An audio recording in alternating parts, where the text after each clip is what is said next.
la salsa.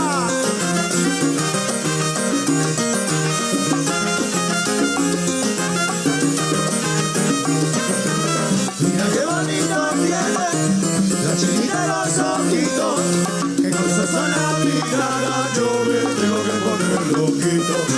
Yo me casaré contigo, me casaré canto, porque yo te quiero mucho, quiero lindo de mi corazón. Si tuviera un palacio, ay, yo sería la reina, porque tú me tienes loco, chica, con esos ojitos lindos. Tú me tienes hechizado con ese cuerpito lindo. Quería toda mi vida, nena, porque te quedes conmigo. Yo me casaré contigo, mentira, porque yo te quiero mucho. Tú me tienes medio loco, china, con esos ojitos lindos.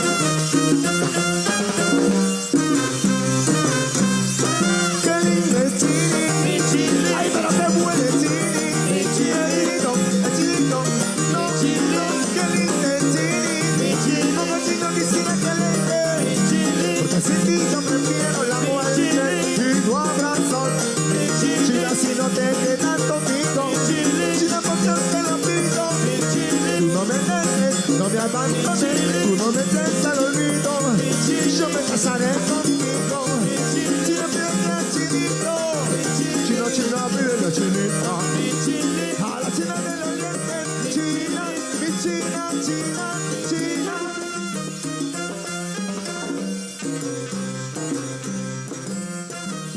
Y movemos la cintura y la cabeza, la cintura y la cadera, la cintura y la cadera. De aquí para allá, de allá para acá.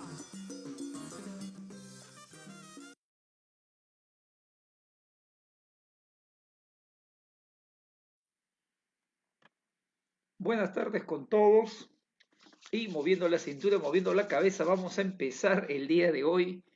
Vamos a entrar ya en la última semana del curso. Nos vamos al tema de física moderna. Vamos a entrar ahorita a física moderna y vamos a terminar pues el último tema que lo vamos a partir en dos. Hoy día veremos lo que corresponde a radiación de cuerpo negro y la próxima semana vamos a ver, bueno, perdón, la próxima clase, ya que no hay próxima semana, la próxima clase, la última clase, terminaremos viendo lo que es efecto fotoeléctrico y rayos X. Bien, ya estamos listos para empezar. Hemos visto que las métricas están bastante bien. El día de hoy es un tema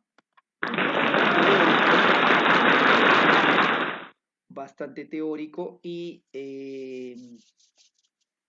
hoy día tenemos, pues digamos, en problemas, pocos problemas que resolver, así que se van a nivelar los problemas que faltan con el maestro Luis Flores. Hoy día en el material tenemos la primera parte de aplicación del efecto, perdón, de la ecuación del fabricante. Y después veremos algunos problemas de efecto, perdón, de radiación de cuerpo negro, que son, digamos, los típicos, no hay mucha variedad aquí, en realidad son esquemas muy, muy conocidos, realmente es bastante predecible lo que pueden tomar, prácticamente hay dos esquemas de problemas, dos variantes que son las que siempre vienen, y entonces sobre eso pues terminaremos esta primera parte y la última clase, ahí sí vamos a ver efecto fotoeléctrico, que es un poquito más variedad de problemas y finalmente lo que es el cuerpo negro. Bien, vamos a saludar a quienes nos acompañan en esta tarde. Estamos con el gran Calistro Abel. Muy buenas tardes, Calistro Abel. Estamos con Yania Leticia, Brigitte Soto, Sandra Montero, muy buenas tardes. Karen Guapaya, Brigitte Soto nos está viendo. Jason Barturén, Tania de la Cruz, Lorenzo Pablo, Alexandra Alvarado, Matías Cornejo, Miguel Ángel nos está viendo. Manuel Andrés, muy buenas tardes a todos y bienvenidos. Ginger QS, Rodrigo Velázquez, Alexandra Alvarado nos acompañan en esta tarde, tarde de salsa, tarde de ojitos, ¿no? Ojo chinito, creo que se llama esa canción de combo, del gran combo, pero siempre le agarramos por ahí algún cover para que después no nos bloquee el Facebook, porque así es el Facebook cuando pones, escucha la versión original, te bloquea, te hace un poquito de escándalo. Daniel Dulanto está con nosotros, Melanie Villafane, Emerson Lalupú, Maderly de Suju, el gran Baruch Cáceres, Raúl Laván, Ángel Gabriel, María Silva, Enzo Castro, Walter Nunton, Lady Benito, Ivo Andrés, Sebastián Pajuelo, Brian Calizaya, Fiorella Espinosa, el gran José Fernando nos ve, Yandet CC, José Fernando Casanova también nos saluda. Muy buenas tardes a todos. Bienvenidos y pues felicitaciones por estar ahí. El grupo hasta este momento de 22 guerrerazos que están llegando al final de la clase, al final del curso, ya en sus minutos finales, ¿no?, de partido. Y empezamos después de un breve eh, creo que hay unos días nada más de descanso. Entramos en la última etapa que es muy importante, que es la etapa del repaso para refrescar todo, porque uno no se acuerda de todo. Así es, ese es un proceso natural. John Mejía está con nosotros también, Joyce Ibet, Alejandro Arosemena. Muy bien, Alejandro Arosemena. Vamos a también saludar a Denise Dayan, que nos acompaña. Y vemos 23 guerrerazos que nos acompañan en esta tarde. Y listo, ya estamos entonces con ustedes. Este es Eureka, Grupo de Estudio Uni. El gran George Rime también nos acompaña y vamos a empezar con lo que es física moderna. Bien, vamos a abrir el telón imaginario de la clase y vamos a empezar con el último tema del curso. Revisa tu prospecto de admisión. Termina con física moderna, efecto fotoeléctrico, rayos X. Bien, nuestro saludo para George Rime, Yandet CC, que también está en la clase. Y vamos pues primero a comentar que la física ha pasado por 3 etapas en su historia, en su evolución, haciendo una línea de tiempo. La primera etapa se llamó filosofía, escucha bien, filosofía, voy a poner acá filosofía, bueno, así no me voy a poner, natural, filosofía natural, y ahí nomás para, si no la letra sale horrible, mi pulso tembloroso. Ese Daniel dice, nunca había llegado tan lejos. A veces es porque no te permite llegar, pues nada más, muy pocos lugares llegan. Yo creo que casi nadie llega a los últimos temas. Último tema, Alexandra, así es. Vamos con, entonces, la física primero no se llamaba así, sino fue parte de la filosofía. Así que a veces los que pensamos que la filosofía y la ciencia están divorciadas, muy por el contrario, la ciencia surgió de la filosofía, surgió de esa curiosidad por saber cómo es el mundo que nos rodea, y cuando esa curiosidad se orienta a lo que ocurre a nuestro alrededor, a lo que pasa de manera natural, se llamó filosofía natural. No me quiero ir, señor Stark. Así es, voy a poner ese meme la próxima. Entonces, no me quiero ir. Pero todo tiene su final y en el final para una mejor etapa. Nuestro saludo para Eduardo Alcarraz también que se apunta. Y bueno, pues nos estamos preparando para seguir o pasar a la segunda etapa, que es la universidad nos espera. Bien, entonces, de estos filósofos naturales fue Arquímedes, aunque hoy en día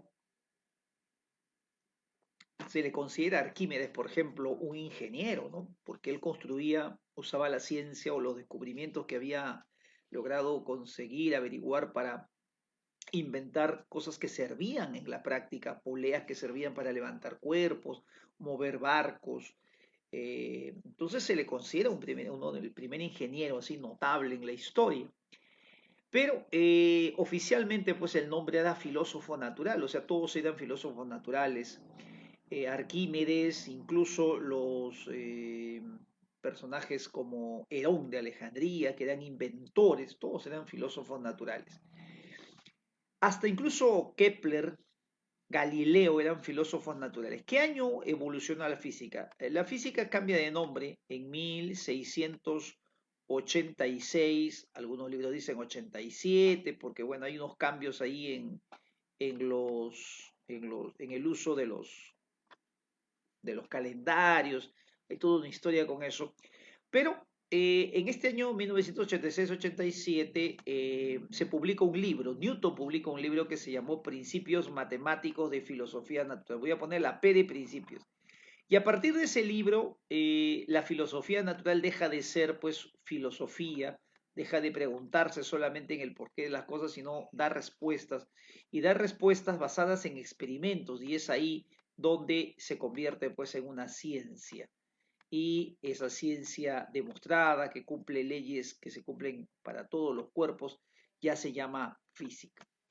Hacia el año 1900 pasó algo curioso, se empezaron a descubrir algunos conceptos que con todo lo que se conocía en estos años no se podía explicar y se tuvieron que cambiar algunas concepciones que hasta ese entonces se consideraban como válidas. Y es ahí donde comienza la física moderna. Vamos a ver hoy día qué experimentos fueron los que nos llevaron a tener que cambiar un poco las ideas tradicionales o clásicas, como se le llama. Esto se llama la física clásica, las ideas clásicas de la física para pasar a las ideas de la física moderna y finalmente vamos a ver de la física moderna la radiación del cuerpo negro hoy día, el efecto fotoeléctrico la próxima y los rayos X. Hay más obviamente a teoría de la relatividad, pero la UNI afortunadamente ya no nos pide porque si no imagínate ya el tiempo no alcanzaría. Eh, También te quiero comentar que para poder resolver los problemas, en realidad solo se necesita dos formulitas de este capítulo de radiación de cuerpo negro. Dos formulitas, mira. La primera es cuánto es la energía de un fotón, que es h por f. Tú puedes reemplazar incluso la frecuencia como velocidad entre longitud de onda. Y conoces, o tienes que conocer también la otra formulita, que es la energía total de una radiación, o sea, de un rayo de luz, de una antena, por ejemplo, que está transmitiendo eh, un enlace de microondas, ¿no? Por ejemplo, cuántos fotones salen de tu wifi que está alimentando tu red en casa. Y es la cantidad de fotones, cada fotón tiene HF multiplicado por la cantidad de fotones que le vamos a llamar N, el número de fotones. Aunque no lo creas, con esas dos formulitas se resuelven los problemas. O sea, si quisiéramos resumir todo en dos expresiones para hacer un examen, esas dos serían.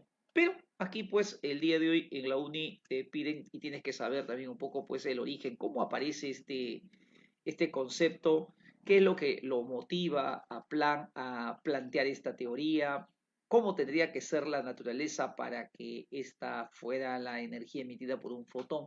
Entonces, esas preguntas son las que se van a ir descubriendo el día de hoy. Así que acompáñame a ver este y esta secuencia histórica que nos permite entender cómo es que se llega finalmente a esas expresiones que son las que nos van a ayudar a resolver los problemas. Bueno, primero vamos a comentarte que la física moderna son todos aquellos conocimientos que aparecen a partir de 1900. Lo curioso es que hasta 1900 el hombre había logrado conocer y explicar casi todo lo que pasa alrededor. Todo lo mecánico, todo lo que tiene que ver con fuerzas y movimientos, se podía explicar con las leyes de Newton. Y todo lo que se había descubierto de electricidad y magnetismo, Maxwell los había reunido en sus cuatro leyes de Maxwell. Aunque parezca sorprendente, realmente esto parece algo perturbador, pero solo dos grupos de leyes te respondían casi todo lo que pasaba en el universo. Incluso el comportamiento de los gases también se explicaba con leyes de Newton. Así que la ley de Newton y la ley de Maxwell eran dos herramientas súper poderosas que se creía pues explicaba todo, todo, todo. Hay una anécdota curiosa en estos años cuando Max Planck era alumno de la universidad. Bueno, no era alumno del colegio, dice que era su profesor de colegio de física, le pregunta, maestro, le dice, sensei, quiero estudiar física, ¿usted qué me recomienda? Y entonces el sensei le dice, mira, creo que debes estudiar alguna otra cosa, porque si vas a estudiar física, ya en física prácticamente todo está descubierto. Y si falta algo, ya creo que es muy poco. Esta palabra lo perturbaron a Max Planck, muchacho, tenía algo de 17 años. Dice la historia que Planck era muy bueno en ciencias, pero era bueno en letras, también en humanidades y también en arte.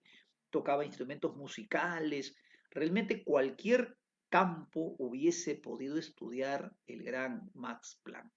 La cosa es que con esas palabras lo quería desanimar, pero Planck ya tenía, creo, su destino trazado, ya la historia lo había elegido, él era el que iba a plantear la teoría del cuanto, que iba a servir como preámbulo para que Einstein después pudiese explicar el efecto fotoeléctrico, así que no sabe por qué, pero Planck se decidió por estudiar física, pues, ¿no? Y estudió con los mejores en esa época. Hasta 1900 entonces, como ves, los físicos pensaban que ya todo estaba descubierto y por eso es que su profesor le dijo eso a Planck, pero se había equivocado, había mucho que descubrir todavía. Eh, Algunos fenómenos en 1900 ya perturbaban, ya incomodaban a los físicos porque no podían explicarlo. Ellos no le daban mucha importancia, pero, por ejemplo, la radiación del cuerpo negro era algo que no podían explicar. El cuerpo negro, el nombre y el estudio de este cuerpo negro, se debe al gran Gustav Robert Kirchhoff.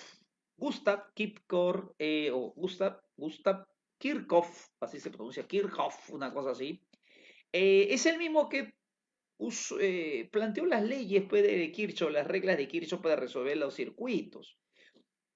A pesar que él es súper conocido seguramente por las reglas de los circuitos, lo que la gente no sabe es que él en realidad su mayor obra está en el cuerpo negro. Él inventó, descubrió en todo caso, una rama de la física que se llama la espectroscopía. Eso de espectroscopía consistía en medir los espectros de luz que emitían los cuerpos calientes. Él se dio cuenta que los cuerpos cuando están muy calientes empiezan a emitir luz y cuando están fríos esos mismos colores los absorben. Por ejemplo, él descubrió que un gas que cuando está caliente empieza a emitir luz, por ejemplo, amarilla, como el helio, cuando está frío el helio absorbe la luz amarilla de la luz que le llega. Como ya Isaac Newton le había llamado negro aquel cuerpo que absorbe todos los colores de luz, y Kirchhoff había ampliado esto a no solo luz, sino también a otras radiaciones, entonces ya no le llamó solo negro, sino le agregó cuerpo negro. No sabemos en qué pensó en ese momento, pero le puso cuerpo negro. Y entonces es así como le llamaron cuerpo negro a ese cuerpo que podía emitir todas las radiaciones y absorberlo todo. Y ese es un comportamiento que, bueno, se veía, no se sabía por qué pasaba, bueno, no le dieron importancia, pero sin embargo daría pues origen a la cuantización de la energía indirectamente con el tiempo. Otro fenómeno que no podemos olvidar es el efecto fotoeléctrico. Hertz, el que produjo el discípulo de Maxwell muere, te conté en 1879, el año de la guerra con Chile, producto de la radiación que experimentaba cuando hacía sus experimentos, pero fue Maxwell el que se le ocurrió la idea de las ondas electromagnéticas. Como lo llamaron del más allá, tuvo que irse de inmediato, su discípulo Hertz se quedó y él terminó, digamos, la tarea. Y él pudo producir ondas de radio por primera vez, imagínate esa experiencia por primera vez, haber producido unas ondas de radio, ¿no? Inventarlas, ¿no? ¿Qué habrá sentido el gran Hertz? Pero Hertz en ese avance, en esos experimentos, cuentan que electrizó o, bueno, iluminó con luz ultravioleta una esfera metálica y vio pues que la esfera metálica cambiaba la cantidad de electricidad que tenía. En ese entonces ni siquiera sabían de los electrones, pero en 1887 se dio cuenta que cuando se alumbraba con luz ultravioleta un cuerpo cargado, había una variación de la carga, había observado el efecto fotoeléctrico, tampoco lo reconoció muy bien, no se dio cuenta muy bien descubriendo, pero también fue un efecto totalmente perturbador, fue algo que, uy, ¿qué es esto? ¿Qué está pasando? Y entonces quedó con el enigma en qué consistirá. Esto fue justamente la explicación de este efecto, fue lo que hizo Albert Einstein en 1905 y por lo cual le dieron el Premio Nobel de Física en 1921. También otro fenómeno que no podemos, por lo menos lo mencionamos, a pesar que la UNI no lo pide, pero lo mencionamos, es que también pertenece a la física moderna, es un hecho también inexplicable que hasta entonces no podían entender por qué pasaba. Cuando la luz se medía en sentido contrario o a favor de la luz, se reconocía el mismo valor.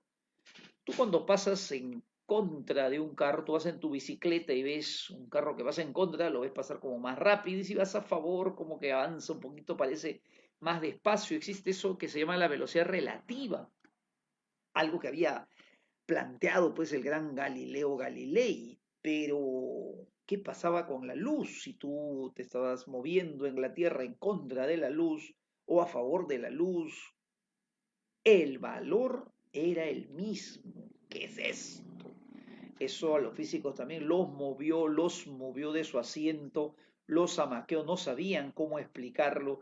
Y esto también explicó el gran Albert Einstein en 1905 en otro artículo que publicó sobre la llamada relatividad no restringida o la teoría de la relatividad de Albert Einstein. Entonces, eran fenómenos que tenían que analizarse y de alguna forma también te cuento que estos conceptos descubiertos del cuanto de energía, de la relatividad, son, digamos, los pilares para todo lo que hoy en día se está avanzando. Todas las teorías modernas tienen su pilar, sus inicios en, o sus bases, digamos, en las teorías cuántica y de la relatividad. Entonces, como ves, este año fue un año muy, muy importante que el destino quiso, pues, que hubiese una convergencia en el descubrimiento y por eso a partir de aquí se llama física moderna. Nuestro saludo para Mayerly Alanya, que nos está visitando en el aula virtual, nos está acompañando, no solo visitando, nos está acompañando Valeria Cruz, nos está viendo también, gracias por estar ahí, Luigi Cañari también, te agradecemos que nos puedas ver el día de hoy. Y vamos entonces con el cuerpo negro. Un cuerpo negro es un cuerpo que los físicos llamaron, que el gran Kirchhoff llamó, a un cuerpo que puede absorber toda la radiación que emite, o sea, todo lo que produce lo emite, o absorbe todo lo que recibe. Un cuerpo que emita todo y que reciba todo en realidad no existe al 100%, así que es un concepto, podemos decir, ideal. Lo que vamos a tener son cuerpos que se aproximan mucho y que pues ya si estamos en un 0,95 de emisión, 0,98 de absorción, pues ya decimos es un cuerpo negro porque absorbe pues un gran porcentaje. Pero repito, es por eso se dice un cuerpo ideal. No hay un cuerpo, por lo menos de lo que el hombre ha podido fabricar, que cumpla exactamente pues con este concepto.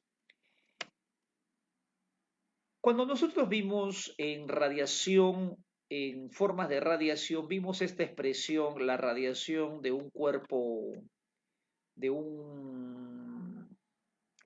caliente, no sé si recuerdas esta expresión, la cantidad de radiación que emite se calcula así como la emisividad por la constante de Stefan Boltzmann, por el área del cuerpo o el área de la región donde se emite la radiación, por la temperatura de la cuarta. Esto se llama la ecuación de Stefan Boltzmann para la radiación de un cuerpo. H era la tasa de transferencia de calor que se mide en watts, ¿no? Es cómo, con qué potencia, en otras palabras, se transmite la radiación. Y a partir de esta expresión habíamos llegado a concluir que todo cuerpo que tiene cierta temperatura, todo cuerpo que está a cierta temperatura, automáticamente emite siempre un poco de radiación. Eh, el único caso de que no emita radiación es cuando está a 0 Kelvin, eso sí, a 0 Kelvin. Pero también te cuento que la tercera ley de la termodinámica afirma que 0 Kelvin no se puede, repito, no se puede conseguir. Así que eso también va a ser imposible. Por lo tanto, es imposible un cuerpo que no emita nada de radiación. Bueno, esta emisividad es justamente de la que se habla aquí. La emisividad aquí vale 1, que quiere decir que todo esto multiplicado por 1 es el mismo valor. Si la emisividad fuera, por ejemplo, 0,5, quiere decir que este cuerpo solo emite la mitad de lo que produce. Y si fuera 0, 0 por todo esto da 0, quiere decir que no emite nada. Obviamente eso no existe, por eso es que se dice que es ideal, porque si no emite nada tendría que estar en 0 Kelvin, ¿no? La superficie siempre algo van a dejar pasar. Entonces, a esa emisividad nos referimos. La emisividad es una característica de las superficies a través de las cuales pasa la radiación. Cuando pasa absolutamente todo, se dice que es 1, pasa toda la radiación. Y si fuera 0, pues no emite nada, no deja pasar absolutamente nada. Repito que son casos ideales. ¿Existe algo aproximadamente que sea cuerpo negro en la naturaleza? Algo negro, un negro gigante que absorbe todo, que cumpla todas estas condiciones. Vamos a ver, emoción, ¿habrá o no habrá? Vamos a ver que sí. Cuerpos negros, lo más cercano a cuerpo negro son las estrellas. Las estrellas. Tú dirás, "No, pero si la estrella yo la veo el sol amarillo, ¿cómo va a ser negro?" Es que escucha, no se dice negro porque se vea no se vea negro, sino se dice cuerpo negro porque absorbe o emite toda la radiación. El sol está emitiendo toda la radiación que produce.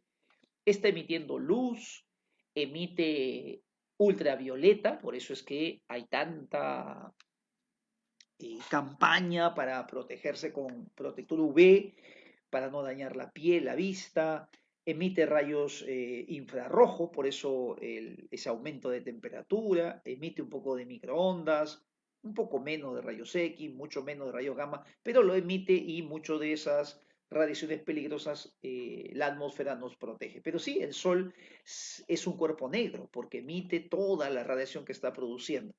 Además, te explico, aprovecho de comentarte, ¿por qué se ve amarillo? De repente, pues, oh, pero yo lo veo amarillo, no puede ser. Esto me perturba, este es un dato perturbador, tranquilo. Mira, ¿sabes por qué se ve amarillo? La respuesta es porque de todos los colores de luz que el sol emite, lo que más emite es el amarillo. Por eso lo ves amarillo. Si una estrella se ve roja, es porque el color que más emite es el rojo. No porque sea el único, sino el que más se emite. Acuérdate de eso. Entonces, las estrellas son cuerpos negros, cuerpos que absorben y emiten toda la radiación. Obviamente no se puede hacer las dos al mismo tiempo. Como las estrellas están calientes, emiten toda la radiación.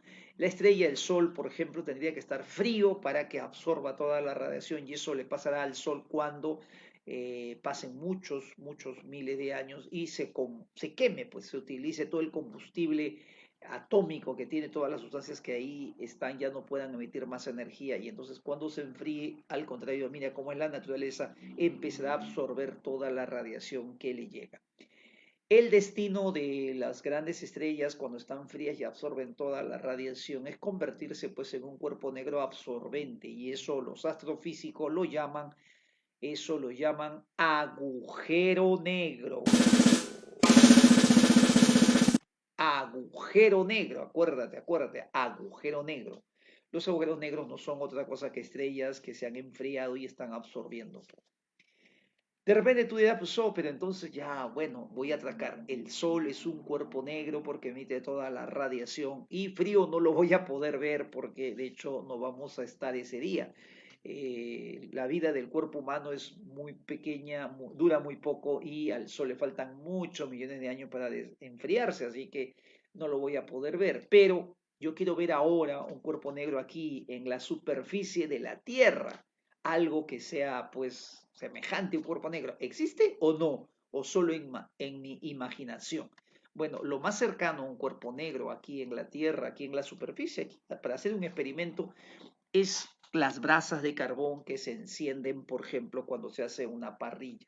Tú habrás visto esto no sé si alguien es aficionado, es parrillero, le gusta preparar su parrilla o ha trabajado de repente en estos lugares, en las pollerías, donde se pone aquí una mecha, pues se dice, ¿no? Se hace una mecha o mojada con querosene, se prende con gasolina y se la rodea así de carbón. Y se observa que cuando se calienta se pone un corazón así rojito como lo que ves aquí encerrado y rodeado de carbones. Hay que echar aire, seguramente habrá visto, uno empieza a soplar, a echar aire con un papel para que se encienda, pero está prohibido sacar estas tapitas. No sé si te has percatado que si de repente tú alguna vez estás preparando tu parrilla y sacas la tapita, te dicen, ¡oh, cierra! Porque esto tiene que estar así encerradito. Resulta que cuando está encerradito, la radiación acá adentro es como si se concentrara y se empieza como a multiplicar, se produce como un efecto en cadena. De tal manera que es tan grande la radiación que está dentro que empieza a brotar por las ranuras. Por aquí, por en medio de los carbones negros, comienza a salir un poco de radiación y esa radiación es justamente la que aprovechamos nosotros para cocinar. Aquí en el Perú también los antiguos peruanos se habían dado cuenta de este detalle de tener algo, o sea, de este detalle, perdón, que se podía algo caliente encerrar. Y justamente la pachamanca, esa famosa pachamanca que se encierra, se tapa en tierra, se pone piedras calientes y se la encierra, eso justamente la idea es aproximarnos a un cuerpo negro, a un cuerpo que emita mucha radiación. Al estar muy concentrada la radiación ahí, se empieza como a multiplicar. Ahorita vamos a explicar por qué, porque los átomos que están dentro van produciendo radiación que choca entre sí y esas radiaciones múltiples son justo las que producen como un incremento en la radiación. Y por esa razón es que se utiliza la pachamanca para cocinar. Quien ha hecho ese experimento o ha hecho esa experiencia de cocinar de repente con la familia, se ha dado cuenta que pone la carne pues cruda, esos pedazos de carne no crudos, pero después de algunas horas de estar ahí enterrado, encerrado en ese corazón de calor caliente, en ese corazón de piedras ahí calientes, se da cuenta que efectivamente pues terminan totalmente cocidas. Basado justamente en esas tradiciones de los hombres muy antiguos, es que en la actualidad se han construido los hornos donde ahora se preparan parrillas, donde hay hornos de piedra, incluso que utilizan en algunos lugares, acá en el Perú también, de ladrillo, que están encerraditos. ¿Por qué la idea de usar estos hornos? Porque resulta que los hornos son lo que en física se llama técnicamente una cavidad radiante.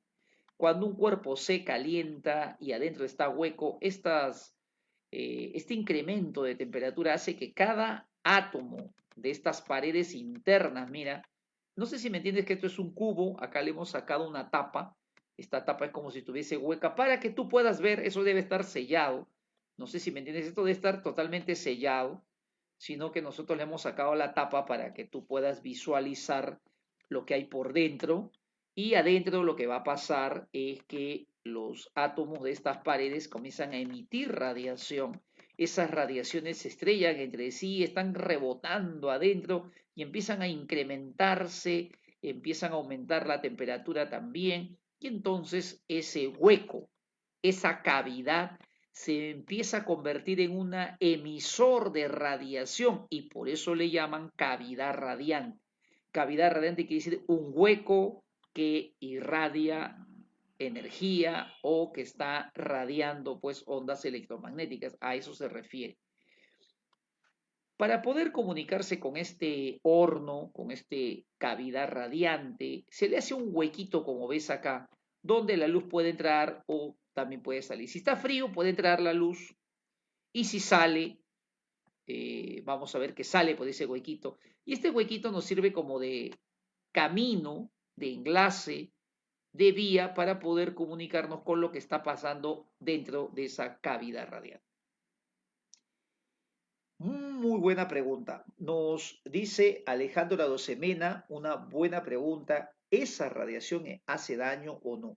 Mira, esa radiación, dependiendo de la temperatura de la cavidad radiante, puede ser dañina. Puede ser dañina. Cuando la temperatura de esta cavidad no es tan alta, el pico, o sea, lo que más emite es radiación infrarroja, que produce pues aumento de temperatura, que produce esta sensación de lo que nosotros llamamos muy comúnmente calidez, por ejemplo, para cocinar los alimentos. Pero cuando esta cavidad radiante está a mucho más temperatura como la del Sol, emite radiación ultravioleta, X, y puede llegar hasta emitir rayos gamma que pueden hacernos daño.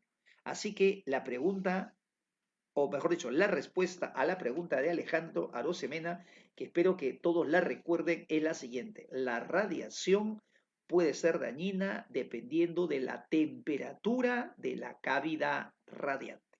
Si la cavidad radiante está más caliente, el pico de radiación que va a emitir va a estar en la región que pusimos en la clase antepasada de radiación ionizante. Entonces, cuando ya entras en ultravioleta, ya entras, por ejemplo, en rayos X, ya es una radiación que puede hacer daño al organismo, al cuerpo humano.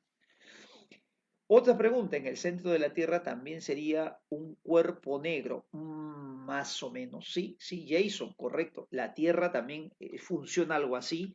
En la Tierra justamente es algo parecido a un cuerpo negro, pero que está más frío que su entorno, en este caso que las estrellas que están cercanas a él como el Sol. Y el centro todavía está caliente, es como una especie de pachamanca, ¿no? Adentro está caliente, tenemos todavía material a alta temperatura y la superficie está un poco más fría. Entonces, más o menos se parece a un cuerpo negro. La diferencia con el planeta Tierra es que es como si estuviese sellado, es como si estuviese sellado y no tenemos este agujero que permite la salida. Este agujero, en el caso de la Tierra, me haces una buena pregunta, ¿no? Porque no, nunca me han preguntado eso. Una analogía de este agujero, en el caso de la Tierra, serían los cráteres cuando hay volcanes. ¿Qué pasa cuando hay un volcán? Sale material sumamente caliente, de lejos se emite luz, se emite radiación también, pero volvemos a la pregunta anterior, la temperatura no es tan alta, por lo tanto la radiación no es tan peligrosa. Lo más que se emite es luz. Pero el caso del Sol, mira, la Tierra, por ejemplo, el interior de la Tierra está más o menos, me parece que en promedio de 1000 grados Celsius el centro de la Tierra, en cambio la superficie del Sol está en 6000 grados Celsius. O sea, para que tú te des una idea de la diferencia, por lo tanto no es el tipo de radiación que produce, es muy, muy poco peligroso. Es entonces son muy buenas analogías. Esta cavidad radiante la vamos a dibujar por acá. ¿Cómo es la cavidad radiante? Vamos a ver cómo se fabrica en laboratorio. La radiación de esa cavidad, la que sale por ese huequito, es la que nos interesa, o bueno, la que le interesó al gran Kirchhoff. Y entonces se tiene que hacer de esta manera. Hay que usar primero un material que soporte alta temperatura, porque imagínate, pues si haces una cajita de papel, podría ser una cavidad radiante. Te compras la cajita de tu teléfono, bien selladita, le haces un huequito, le prende fuego, se comienza a quemar y vas a notar que el huequito brilla más que el contorno, pero unos pocos minutos de repente se quema todo el papel y ¡pum! Desapareció tu cavidad radiante. Entonces hay que buscar un material que resista altas temperaturas y, por ejemplo, se puede hacer el material de tungsteno. Esta cavidad, este hueco, tiene que estar conectado hacia el exterior, pues obviamente por ese huequito que le había puesto, vamos a llamarle nosotros una conexión segment. Una cavidad radiante queda así en el laboratorio. La radiación que se va a emitir por ese huequito, ¿no?, hacia el exterior es amplia. No es como en el caso, por ejemplo, de eh, el carbón que uno pone para preparar parrilla, donde lo que más hay es infrarrojo. Luz, por ejemplo, casi no se logra emitir. Lo más que ves es luz roja. En la noche, por ejemplo, si estás preparando una parrilla, lo que ves es un poco de luz roja, pero, o sea, no llega a producir tanta radiación. Pero cuando está muy caliente, empieza a emitir cada vez más y más tipo de radiación. Siempre vas a encontrar varias radiaciones y esa radiación se ve de esta manera o se necesita este dispositivo para poderlo producir. Se agarra y se construye un cuerpo sólido o perdón, un cuerpo hueco de esta manera. Se puede agarrar un cuerpo de forma cilíndrica, ¿sí? Se prefiere a veces cilíndrica, Estas líneas segmentadas quiere decir que es hueco por dentro, así como el que te mostré hace un momento, que como ves es hueco por dentro. Es como si yo le cortara por acá un pedazo y vas a ver pues que aquí hay un hueco por dentro. Esto es como una lata, ¿no? Como la lata que usas de repente de leche o una lata de repente de una bebida. Es hueco por dentro y solo es una superficie. Aquí hay que conectarlo a una... No, esta es una de las formas más comunes que se tiene para generar incremento de temperatura, es ponerle una corriente. Hay que ponerle corriente, hacer pasar corriente por ella y por la ley de Joule, cuando la corriente pase por el metal, entonces se va a calentar. Vamos a prender entonces el circuito, le vamos a hacer un huequito que conecte la parte interna. Lo he dibujado acá, mira, plomo, porque adentro está oscuro, no se ve. Normalmente cuando tienes un solo hueco a un cuerpo no puedes ver el interior, porque eso significa que la luz entra pero no sale, entonces tú vas a ver negro. Siempre que tú ves negro un cuerpo, es porque, o sea, si tú ves negro un cuerpo, es porque no rebota la luz. Si tú ves, por ejemplo, tu polo negro, ¿sabes qué pasa en tu polo negro? De que la luz blanca choca, pero se absorbe, no rebota, por eso es que lo ves negro. Si tienes de repente tu zapatilla negra, entonces la luz rebota, no, no rebota. La luz llega, pero ahí se queda, se absorbe, el cuerpo absorbe la radiación y tu ojo no recibe rayos de luz de esos cuerpos y por eso es que se ve negro. Entonces, cuando tú observas el huequito dentro de un ambiente cerrado, vas a siempre verlo negro, vas a verlo muy oscuro, negro, porque eso quiere decir que no hay radiación saliendo. Entonces lo dibujo así negrito y vamos a hacerlo funcionar. Vamos a prender pues el circuito para que empiece a circular la corriente y comienza al calentarse a emitir radiación desde el fondo, desde adentro. Esa radiación es la que justamente se estudia en el laboratorio. La radiación que se estudia, la que estudió Kirchhoff, la que vamos a estudiar nosotros, o bueno, por lo menos la vamos a estudiar teóricamente, es la que sale por este huequito. Sale del huequito hacia el exterior. Esto está caliente, a mayor temperatura, el ambiente está más frío, la radiación se va de caliente a frío.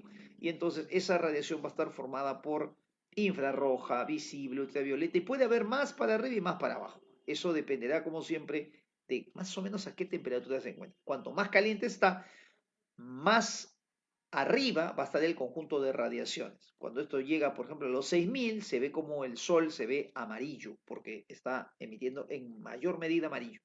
Cuando estamos, por ejemplo, en una parrilla, lo que más se emite es infrarrojo. Recuerda que el infrarrojo es el que produce este efecto de calor. Entonces, el carbón, por ejemplo, en una parrilla, su máximo, o sea, el máximo tipo, el mayor tipo de radiación que está produciendo es infrarrojo. Es porque está a más baja temperatura. Correcto. Sandrita Montero nos hace una pregunta que aprovecho de comentarla aquí. Cuando tú usas ropa negra, la radiación se absorbe, no rebota. Por eso es que la ropa negra produce más sensación de temperatura, porque toda la radiación que le llega la está absorbiendo. Por eso los gurús de la moda recomiendan cuando te gradúes, si te gradúas en la noche, te pones pues si es una señorita, su vestido o tu terno oscuro, de preferencia negro o azul marino, porque los colores oscuros absorben la radiación y por lo tanto la radiación que hay en el ambiente pues va a entrar a tu cuerpo con mayor facilidad y te produce una sensación de más elevación de temperatura. Pero si eh, estás en el día, entonces de preferencia se pone ropas claras, de preferencia blanca. No sé si te has percatado, por ejemplo, que la ropa de los chalanes, de los que este, hacen esto de los caballos de paso, su uniforme es blanco. Los árabes, ahora que viene el Mundial de Qatar, se ponen ropa blanca. ¿Por qué se ponen ropa blanca en el día? Obviamente porque el blanco refleja la radiación. Entonces, el color blanco refleja la radiación y el color oscuro absorbe la radiación. Y eso tiene que ver justamente no con el poder de absorción y emisión de la superficie, eso tiene que ver con el coeficiente de emisividad. La emisividad se acerca al 1 cuando es oscuro el color, cuando tiende a ser negro, y a 0 cuando es blanco, lo refleja todo. En este caso el cuerpo negro tiene una emisividad 1, permite que toda la radiación salga. Este huequito se ve negro porque todo entra y nada sale, ¿no? Todo está absorbiéndose, por eso es que cuando uno lo mira así a simple vista, lo ve oscurito, lo ve negrito. Bien, entonces sí, tiene que ver justamente con esa propiedad. Bien, vamos a representarlo como está en los libros. En los libros es como si te lo miraran desde acá, de perfil, es como si estuviese mirando acá de costadito, desde acá estás mirando. Entonces vas a ver una superficie así en forma de circunferencia, un borde en forma de circunferencia. Esto que ves aquí en medio, esto de plomo, donde estoy poniendo yo mi línea roja, es porque ahí indica o representa el grosor del metal, representa el grosor del metal, las paredes del metal. Y adentro es hueco. El punto C vendría a ser este agujero, este punto C es este punto C de acá. Cuando está frío, la radiación entra y la radiación queda atrapada en el interior, por eso es que la persona que mira de afuera lo ve negro porque no ve un rayo de luz regresando. Si un rayo de luz regresara, lo ve blanco, o si ve un rayo de salida rojo es porque está saliendo el color rojo. Si no ve nada es porque la luz queda atrapada. Eso va a pasar cuando está frío.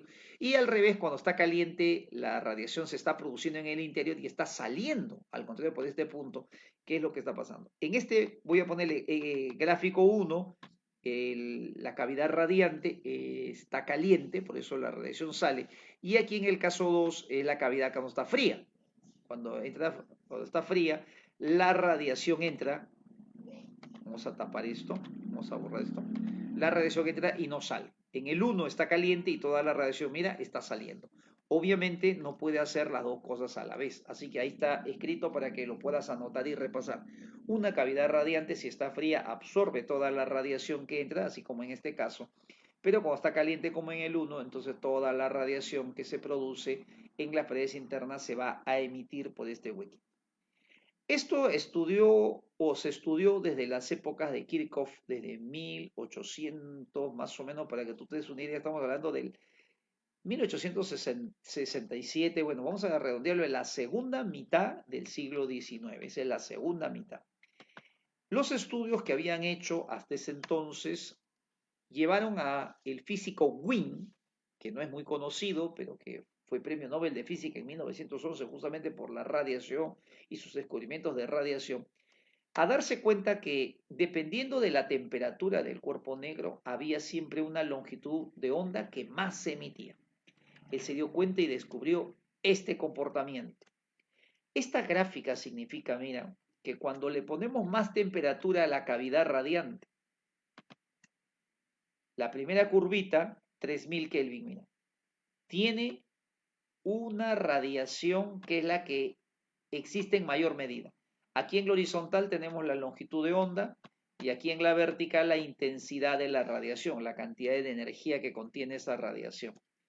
Entonces, hay un color, hay un tipo de radiación que se emite más para cada temperatura. Si calentamos a 4000, observa que el pico, mira, el pico de la radiación se va un poquito más hacia la izquierda, la longitud de onda disminuye, o sea, la longitud de onda se hace cada vez más pequeña. Si calentamos a 5000, vamos a notar de que la radiación, que más se emite ya está en el rango de la luz, ya está emitiendo luz roja. Esto es lo que pasa, por ejemplo, en una estrella. Si una estrella se ve roja, es porque lo que más se emite está en el color rojo, debe estar más o menos en los 5000 Kelvin. Si lo llevamos a 6000, como lo que pasa en el Sol, entonces esa cavidad radiante lo que más emite está en el rango amarillo. Recuerda el orden que te comenté en ondas electromagnéticas. La longitud de onda va disminuyendo, primero viene la radiación infrarroja, después viene el rojo, a naranja, amarillo, verde, azul, añil, violeta y así sucesivamente. Cuando la temperatura es muy alta, puede incluso el pico estar hasta en rayos gamma. Eso es lo que pasa en las explosiones nucleares, por ejemplo, que ha pasado en Chernobyl, ha pasado en Fukushima, ¿no? Que hay momentos en los que ha habido tan alta la temperatura que ha habido radiación, pero muy peligrosa, ¿no? Y esa radiación es la que hace daño, ¿no? Ese es un poco los riesgos que se cometen al trabajar con este tipo de sistemas, digamos, ¿no? La cavidad radiante. Bueno, Wing descubre esta relación y se da cuenta que la relación entre la temperatura y esta longitud de onda máxima era como inversa. Más caliente la temperatura, o sea, mayor temperatura, menor longitud de onda. Y fue el primero que se le ocurrió relacionarlos y con esta ley que se llama la ley de Wing. Puedes redondear en temperatura por la longitud de onda donde existe máxima radiación, puedes redondearlo si gustas en 3 para que te acuerdes más rápido, 3 por 10 a la menos 3 Kelvin metro. A partir de aquí nosotros podemos saber que aquellos cuerpos que están emitiendo radiación, si tienen un color con longitud de onda más pequeña, es porque tienen mayor temperatura. Te voy a poner una aplicación bien sencilla, mira. Llegó el día de tu cumpleaños y te pusieron de repente tus 20 velitas, perdón, tus 18 velitas, tus 16 velitas, perdón, 16 velitas. Y entonces las velitas perdón, la llama de tus velitas tiene un color amarillito. Pero cuando le ayudas a tu mami a cocinar, vas a ver que la llama de gas que está emitiendo se ve azul. ¿Ya? Esta se ve azul y esta se ve amarilla. Pregunta, ¿cuál de las dos llamas tendrá más alta su temperatura? ¿Lo puedes determinar usando la ley de Wien nada más? Ahí está, mira, se puede. Resulta que, vamos a los colores a ver, el rojo tiene mayor longitud de onda, va disminuyendo amarillo, va disminuyendo verde, va disminuyendo azul, añil, violeta. Cuanto menor sea la longitud de onda, mayor es la temperatura. Resulta que el azul es menor longitud de onda que el amarillo. Por lo tanto, el azul debe tener más temperatura y el amarillo un poquito menos. Así es, la temperatura se puede predecir, o sea, se puede saber quién tiene más temperatura solamente por el color de luz que va emitiendo. Ahí está Dianelito, entonces tiene más razones para entender lo de la llamita amarilla. Muy bien. Y entonces de esa manera, como puede darte cuenta, lo utilizaron, hasta ahora utilizan esto los astrofísicos para conocer la temperatura de las estrellas. Cuando una estrella se ve roja, se ve amarilla, se ve azul, o del color que se vea, es porque pueden más o menos ellos predecir qué temperatura tiene. También han encontrado unos cuerpos en el espacio que están mucho más calientes, que emiten, ya no emiten color amarillo, no emiten luz, emiten radiación X. Y esos cuerpos, ¿no?, en el espacio tienen muy alta temperatura y están emitiendo ya radiaciones electromagnéticas, ¿no?, del rango X. O sea, imagínate la temperatura de la cual están. Y a eso le llaman los púlsares, ¿no?, que son astros también, cuerpos que están muy energizados, que ya no se ven con colores de luz, pero que se percibe su radiación. Entonces, en la astrofísica se usa hasta el día de hoy esta ley de Wien. Bueno, la ley de Wien se trató de explicar y aquí vamos a comentar lo siguiente. Para explicar la radiación del cuerpo negro se juntaron los físicos más grandes de la época, entre ellos está el gran Lord Rayleigh, él fue profesor de J.J. Thomson, para que tú te des una idea, el que descubrió los electrones, Lord Rayleigh fue su profesor.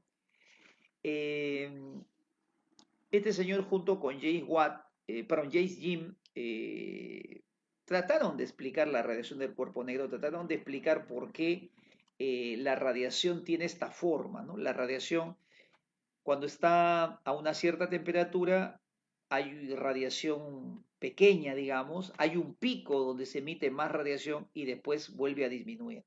Por ejemplo, si agarramos un cuerpo a 5000, más o menos el pico debe estar, vamos a suponer aquí, pues cerca del amarillo, de repente está en el verde, ¿no? Vamos a poner ahí más o menos aproximadamente. Pero resulta que Hay también radiación menor, hay radiación menor que tiene menor y mayor longitud de onda respectivamente, pero hay solamente un valor máximo. ¿Por qué la radiación a todas las temperaturas tiende a aumentar hasta un pico y después tiende a reducirse? ¿Por qué no es uniforme o por qué no solamente aumenta? Entonces los físicos trataron de encontrar algunas expresiones matemáticas para poder hacerlas coincidir con estos resultados experimentales.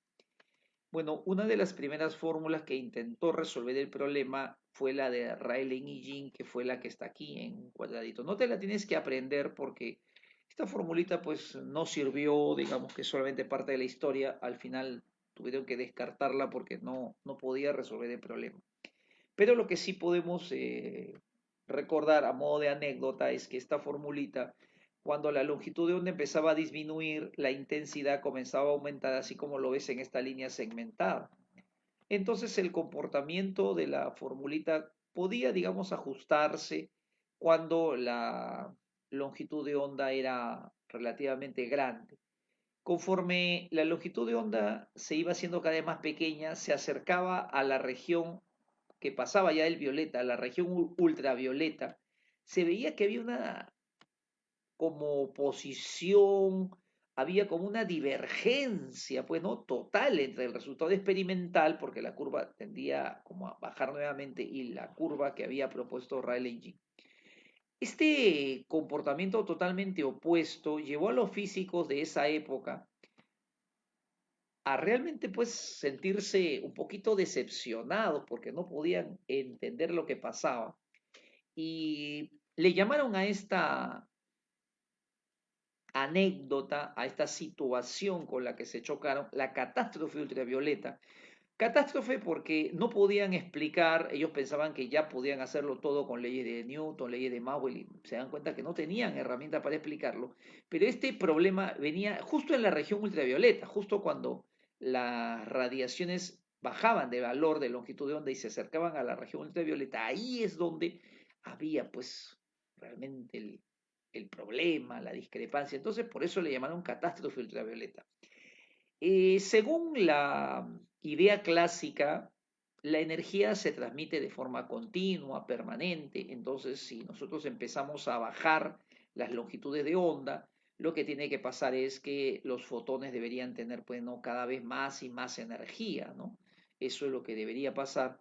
Pero en la práctica se veía que eso no era así, sino la curva tendía a bajar. Ya en estos tiempos ya se proponía o se pensaba, pues, ¿no?, de que la energía era continua y que los fotones, o bueno, en todo caso la radiación, tenía que ver con la longitud emitida, ¿no? Si un cuerpo empezaba a emitir radiación conforme la longitud de onda era cada vez menor, entonces esa radiación se sabía que contenía más energía. Entonces ellos pensaban que tenía que aumentar la radiación, la curva debería irse para arriba y no entendían por qué la curva se iba para abajo. Ahí había como es una primera ya discrepancia con la teoría clásica, ¿no?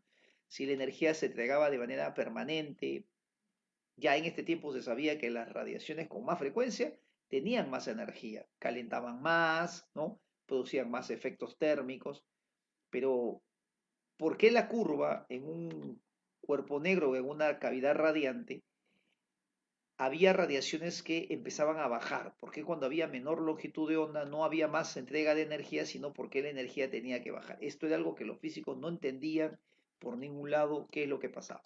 Y aparece un físico un poquito mayor en esa época, que ya llegaba, se acercaba, había pasado ya de los 40 años, y que muchos físicos pensaban y le decían que ya pues estaba pronto al retiro, ya estaba preparando ya su maleta para jubilarse. La mayoría de los físicos en las épocas de las que estamos hablando, 1900, acostumbraban siempre a su mayor producción científica a tenerlas en las épocas de juventud, pues, ¿no? 24, 25, máximo 30 años. Y Max Planck ya pasaba los 40, así que pensaban que era un físico que ya no tenía por qué dar más en la física, en la ciencia, ya debería estar esperando el retiro. Pero mira, la historia le tenía también un lugar especial, un sillón especial en la historia. Mira lo que pasó. Para resolver el problema de la catástrofe ultravioleta, Max Planck propuso una expresión, una formulita, en otras palabras, que sí coincidía con los resultados experimentales. Tú te preguntarás, pues, oye, ¿cómo se le ocurrió una fórmula? Y aquí algo que no está en todos los libros, pero que es parte de la historia, es que Max Planck había trabajado con Boltzmann antes de estos tiempos, con Boltzmann, en la teoría cinética de gases. Boltzmann había intentado hallar cómo estaban distribuidas las moléculas en un gas, cómo estaban distribuidas, perdón, las velocidades de las moléculas en un gas. Y entonces eh, se observaba el siguiente detalle. Esto es, esta curva, esta gráfica es de esta manera. Boltzmann hizo una gráfica donde efectivamente aquí puso las velocidades y aquí puso las moléculas que habían para cada velocidad respectiva. Esto es un paréntesis, se dice el número de moléculas para cada velocidad. Y resulta que Boltzmann encontró una curva más o menos de esta manera, mira. A ver, ¿tú qué piensas? ¿Se parece o no se parece el resultado de Boltzmann al resultado de Planck? Mira, también tenía un pico y de ahí volvía a bajar. Boltzmann se había dado cuenta que hay una velocidad en cada gas para cada temperatura, ojo, para cada temperatura hay una velocidad que predomina. Vamos a ponerle acá un valor, por ejemplo, 1000. Esa es la velocidad que más moléculas tienen. De ahí las moléculas que tienen 1200 disminuyen, pero las que tienen 800 también. Las de 700 disminuyen y las de 1400 también. Así que en ambos casos, acuérdate, había disminución. Ese comportamiento de las velocidades de las moléculas de los gases, estamos hablando, mira, de moléculas que están moviéndose al azar en forma aleatoria dentro de un gas, todos no tienen la misma velocidad, sino que las velocidades están distribuidas de esta manera. Mira qué casualidad que de forma parecida las longitudes de onda en la radiación que emitía la cavidad radiante parece que también cumplía la misma regla. Parece que estas radiaciones también, estas longitudes de onda que emitían las radiaciones, no eran todas del mismo tipo, sino que había un valor que predominaba y después los valores menores y mayores también disminuían. Cuenta la historia que Planck, justamente inspirado y apoyándose en ese trabajo de Boltzmann, y también cuenta la historia que Planck no estuvo de acuerdo con Boltzmann al inicio en sus descubrimientos. Planck fue uno de los opositores de Boltzmann, le decía, Boltzmann, ¿por qué haces eso? ¿Cómo vas a estar haciendo esas técnicas? ¿Y sabes qué hacía Boltzmann? Para hallar las velocidades de las moléculas de un gas, Boltzmann lo que hacía, como no podía medir la velocidad de todas las moléculas, porque las moléculas no se podían como que aislar, lo que hacía era tomar ciertas muestras, ¿no? Él tomaba ciertas muestras y tenía un aparato que se llamaba cámara de burbujas, donde podía de alguna manera registrar las velocidades, ¿no?, que tenían algunas de sus moléculas. Y hacía como una especie de lo que hoy en día en la estadística se llama, se tomaba una muestra, pues, ¿no?, y de un cierto número de moléculas se encontraba que la distribución tenía esa forma. Lo curioso era que así la muestra sea más grande o más chica, siempre la distribución se repetía. Esa técnica de Boltzmann dio lugar a algo que hoy en día se llama la física estadística.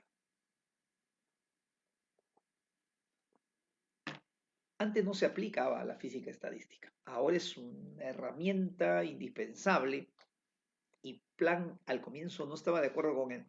Pero cuando vio que los resultados se parecían, entonces se apoyó en el trabajo de Boltzmann, agarró la fórmula de Boltzmann, le cambió algunos valores y ahí sí hay que decir que la genialidad fue de Planck, que cambió algunos valores, adaptó algunas expresiones y encontró esta fórmula. Y particularmente, no sé si te das cuenta, mira que tanto el numerador como el denominador tienen una parte más o menos parecida.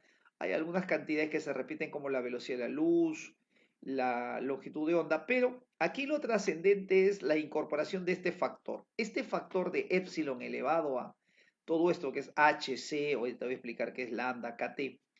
Este factor que había usado Boltzmann es el que usó también Planck y cuando él hacía la incorporación de esa expresión de epsilon, ¡bingo! se dio cuenta que la fórmula coincidía con los resultados experimentales. Esta expresión sí coincidía con los resultados experimentales. La de Rayleigh-Jean no, solamente hasta antes de entrar en la región ultravioleta, pero la de Planck sí.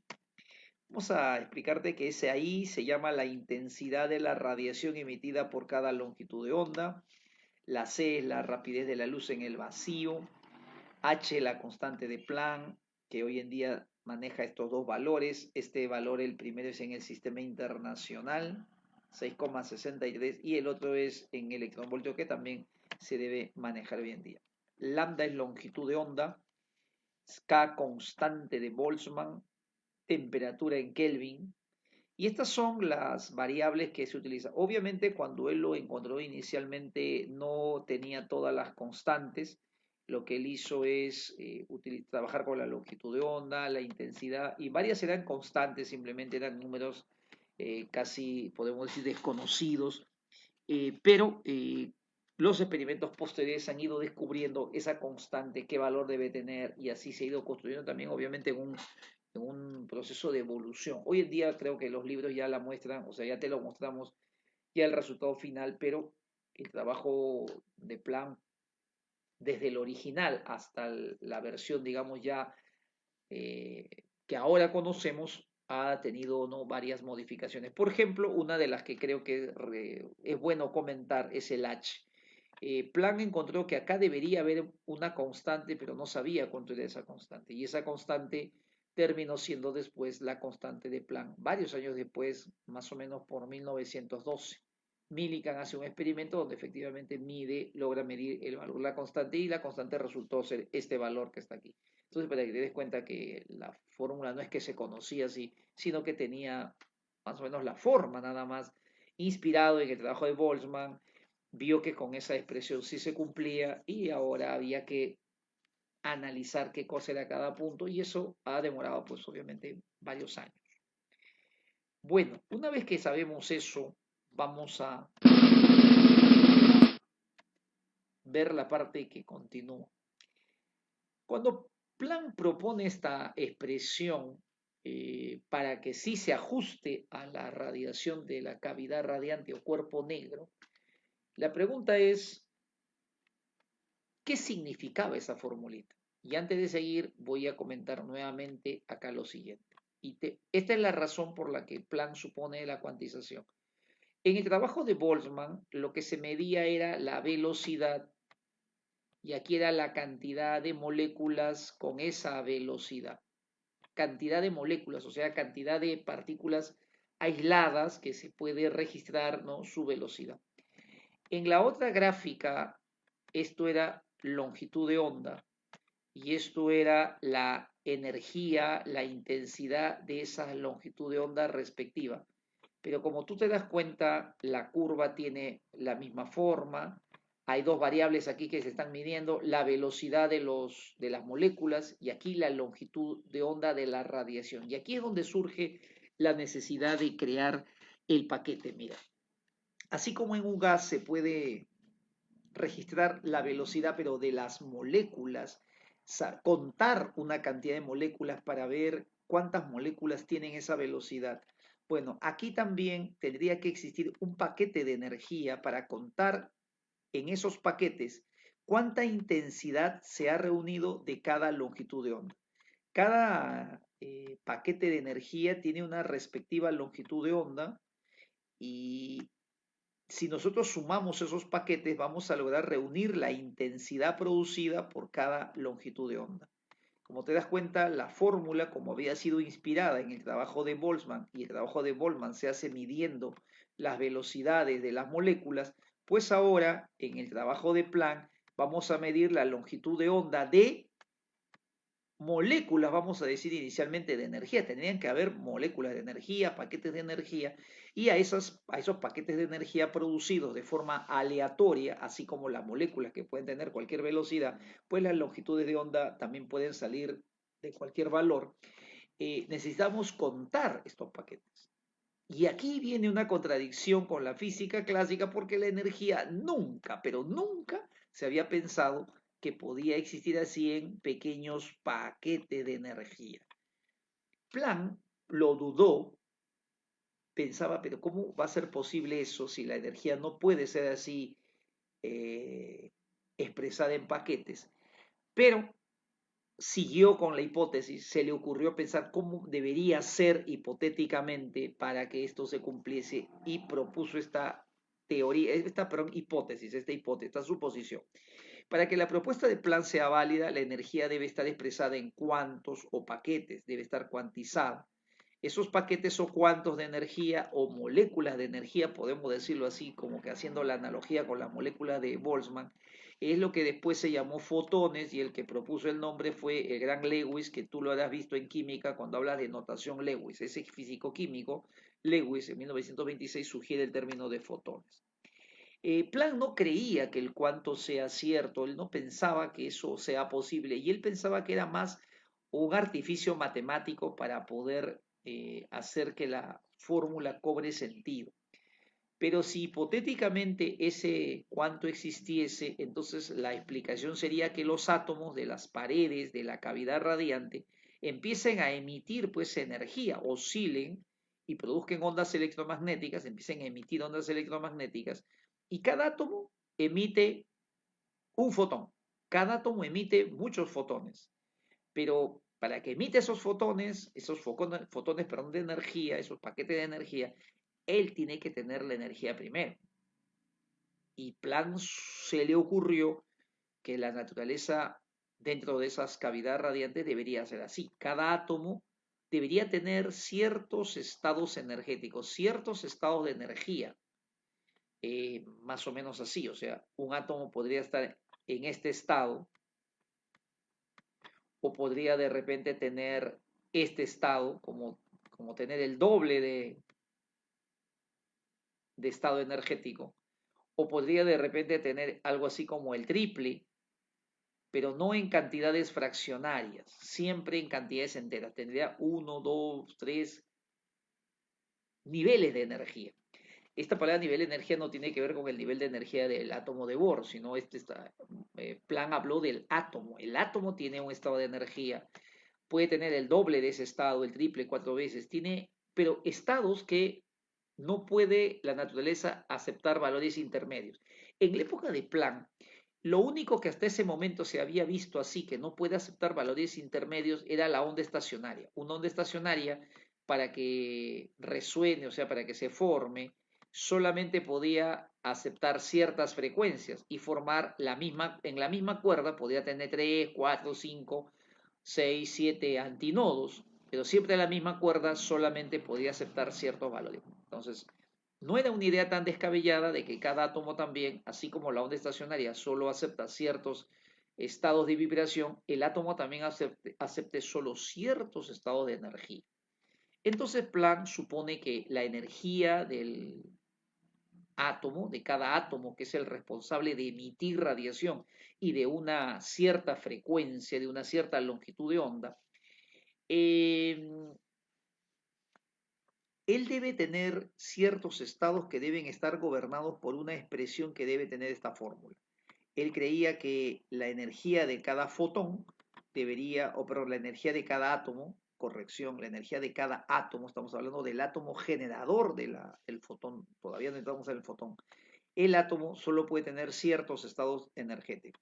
Una vez más repito que así como una onda estacionaria solo puede tener ciertos estados eh, de vibración, eso se llama, ¿no?, el primer armónico, segundo armónico, el átomo también puede tener solo ciertos estados energéticos que siempre estén dados por esta expresión. Una constante que al principio él no sabía cuánto valía, que después fue la constante de Planck, un número acá natural, 1, 2, 3, 4, 5, y este nu es la frecuencia. Planck le llamó, ojo con esto, cuidado aquí, ojo con esto, él le llamó número cuántico, pero ese número cuántico no es el número cuántico de Bohr que tú ves en química. Estamos en los inicios, digamos, en la etapa que está así en pañales, empezando esta teoría. Entonces fue la primera propuesta. Él no sabía cómo llamarle. Entonces él le llamó un número cuántico porque quiere decir es el número de paquetes de energía que tiene como que el átomo guardado dentro de sí. Entonces él le llamó así número cuántico y debe ser un número natural. 1, 2, 3, 4, 5. No puede ser cero aquí porque cero por H, por esta letra que vamos a llamarle nu, es una letra griega. H por nu sería cero y quiere decir que ese átomo no tiene nada de energía. Y obviamente los átomos sin energía no existen. No existen. Siempre el átomo tiene que tener alguna energía mínima, ¿no? El átomo siempre va a estar en, ¿no? como que en movimiento. Este simbolito que se usa mucho en la parte de este capítulo es el símbolo nu. Esta es la letra griega nu, es parecida a una V, pero bueno, este es V y esta es una como curvita, mira, como una cosa así más o menos. Este es como un ganchito, se parece mucho, por eso a veces prefiero no utilizarlo. Pero aquí lo estoy haciendo porque a veces viene en los exámenes esa letra. Y cuando viene esa letra, hay que reconocer, hay que familiarizarse. No vaya a ser que yo te pongo F, F, F, y después cuando viene el nu, tú dices, pues, oh, pero ¿qué es eso? Era velocidad, la fórmula se ha equivocado. No, no, esto es nu, nu, y nu significa frecuencia de oscilación. Es la misma F que hemos visto en el otro capítulo, pero ahora simbolizada con esta letra griega nu. Bueno, entonces, cada átomo solo puede tener ciertos estados energéticos dados por esta expresión. O sea, es más o menos, a ver, como si nosotros, vamos a hacer una analogía, esta es solo una analogía, no es obviamente algo, pero es como una persona que de repente está como subiendo de peso y de repente, vamos a suponer que su masa natural es 60 kilogramos y en el segundo ciclo, cuando está en la universidad, engorda y en el siguiente ciclo tiene 70 kilogramos, ya lo ves un poquito más barrigoncito. Y en el vamos a ver, en el primero, segundo, en el tercer ciclo, ya lo ves un poquito más gruesito, ya, mira, ¿no? Ya hasta las piernas se le hinchado ya, ¿no? Ya lo ves un poquito más gordito y de repente ya lo ves con 80 kilogramos, pero como que cada ciclo va aumentando como de 10 en 10. No sé si me capta la idea. O sea, hay solo ciertos valores de energía que puede aceptar. O sea, este átomo, bueno, no sé si se logra captar pues la genialidad de Planck. Planck se le ocurre que el átomo pues no puede absorber o no puede tener, no puede poseer cualquier energía, solo ciertos valores. Es como si una persona de 60 puede pasar a 70, 80, engordar hasta 80, pero no podía quedarse en 65. O sea, imagínate, bueno, para nosotros sería algo un poco irreal, pues, ¿no? ¿Cómo voy a caber en 75? Yo puedo quedarme en 75, sí, pues porque la masa sí puede crecer, ¿no? Permanentemente, pero la energía no. Si esto hablamos de un átomo de repente puede tener 60, puede tener 70, puede tener 80, de repente el átomo puede tener 50, puede tener 40 y su mínimo valor de repente es 10, pues 10, 20, 30, 40, 50, pero siempre múltiplo de esta cantidad que es H no. Entonces, bueno, Planck supone que eso pasa con el átomo y los átomos cuando entre ellos interaccionan, las radiaciones que emiten y que absorben va haciendo que pierda y gane energía. Y cuando pierde y gana, puede pasar de 60 a 70, de 70 a 80 y está recibiendo un paquete de energía que debe ser H por nu, H por F, H por frecuencia. Si recibe un paquete de 60 pasa, perdón, de 60 pasa a 70. Si recibe otro paquete, H nu pasa a 80. Cuando de 80 pasa a 70 es porque emite otro paquete H nu. Esto le pasa a todos los átomos. Cada átomo está como constantemente cambiando, recibiendo y absorbiendo, absorbiendo y emitiendo. Y entonces lo que emite cuando cambia de un estado a otro es justamente la diferencia entre dos estados consecutivos. Si un estado es n, h por nu, y el que le sigue es n más 1, no hay otra posibilidad, no puede ser 1,5, no puede ser 1,2, así tendría que ser, según Planck, obviamente, según su teoría. Entonces, cuando yo reste estas dos cantidades consecutivas, justamente la diferencia me va a salir h no. Y es así como Planck sugiere que la energía de ese paquete de energía emitido sería H no. Entonces, cada átomo puede tener una energía que debe ser así, múltiplo de H nu, donde este n es un número entero, pero un número natural, porque ni siquiera es entero, no es negativo, es natural, 1, 2, 3, y cuando pasa de un estado a otro, emite un cuanto de energía que es h nu. Estos cuantos que están como flotando en el espacio, ahora yo quiero que me entiendas esta parte, mira. Cuando tú tienes la cavidad radiante, vamos a imaginar que esta es la cavidad radiante.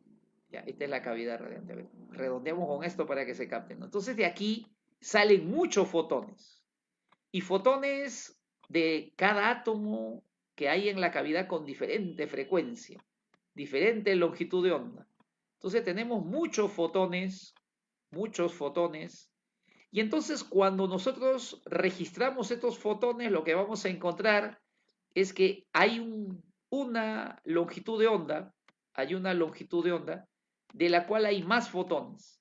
De la longitud de onda 2 hay menos, y de la longitud de onda 3 hay menos todavía. Por eso es que la curva se comporta de esa manera.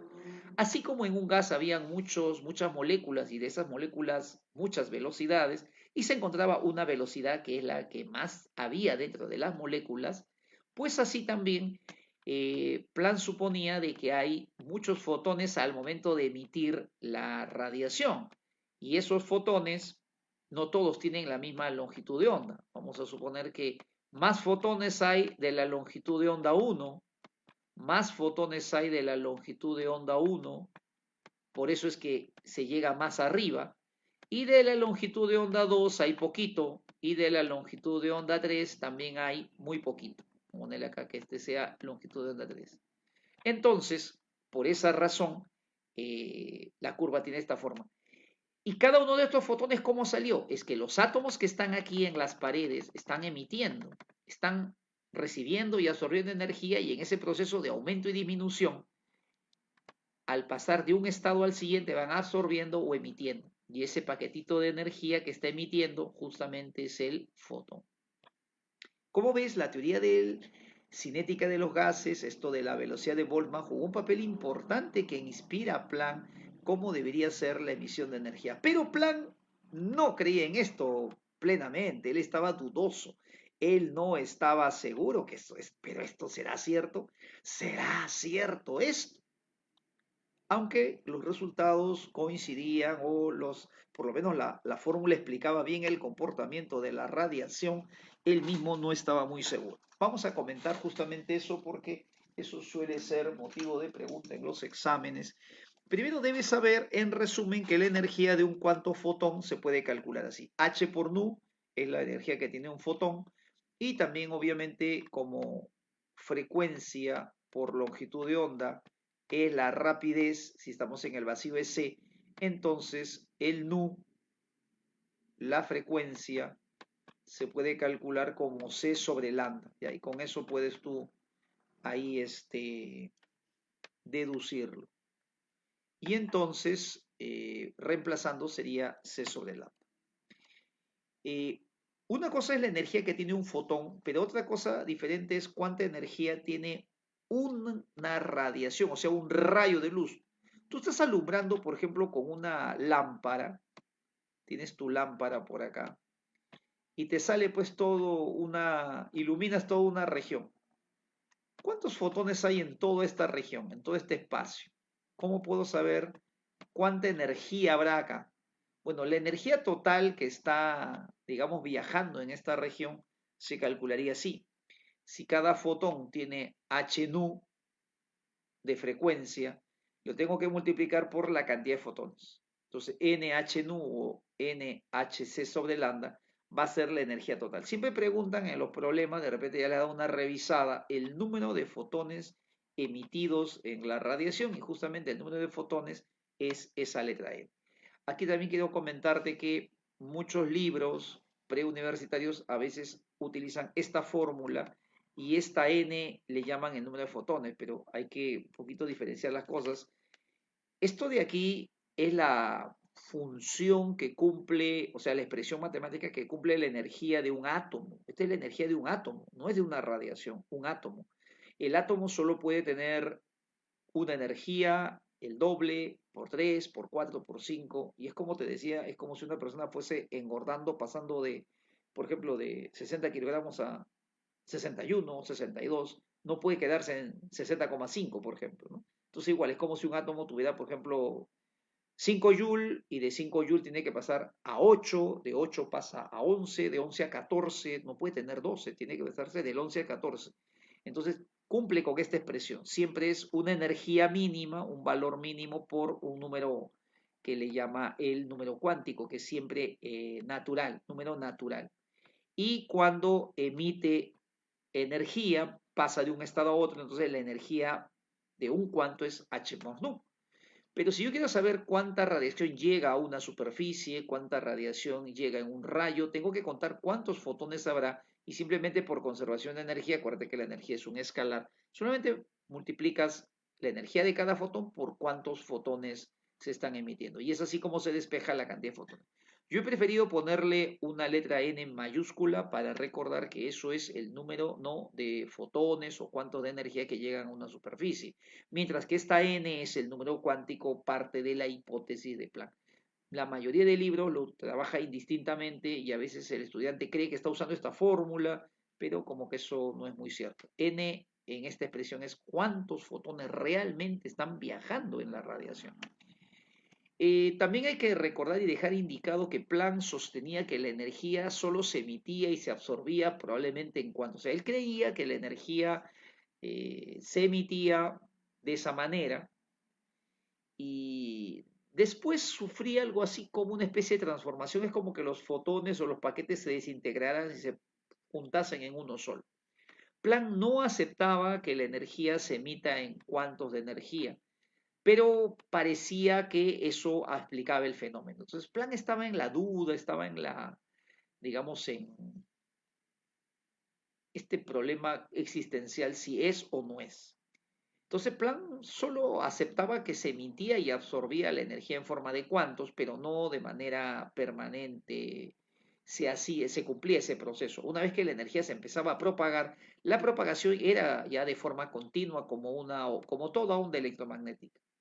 Las palabras para referirse a el hecho de que la energía está así cuantizada es en forma discreta. Esta palabra se usa mucho en este término. Se dice la energía es discreta. Decir que la energía es discreta significa que se emite en paquetes, en cuantos, que tiene un comportamiento corpuscular.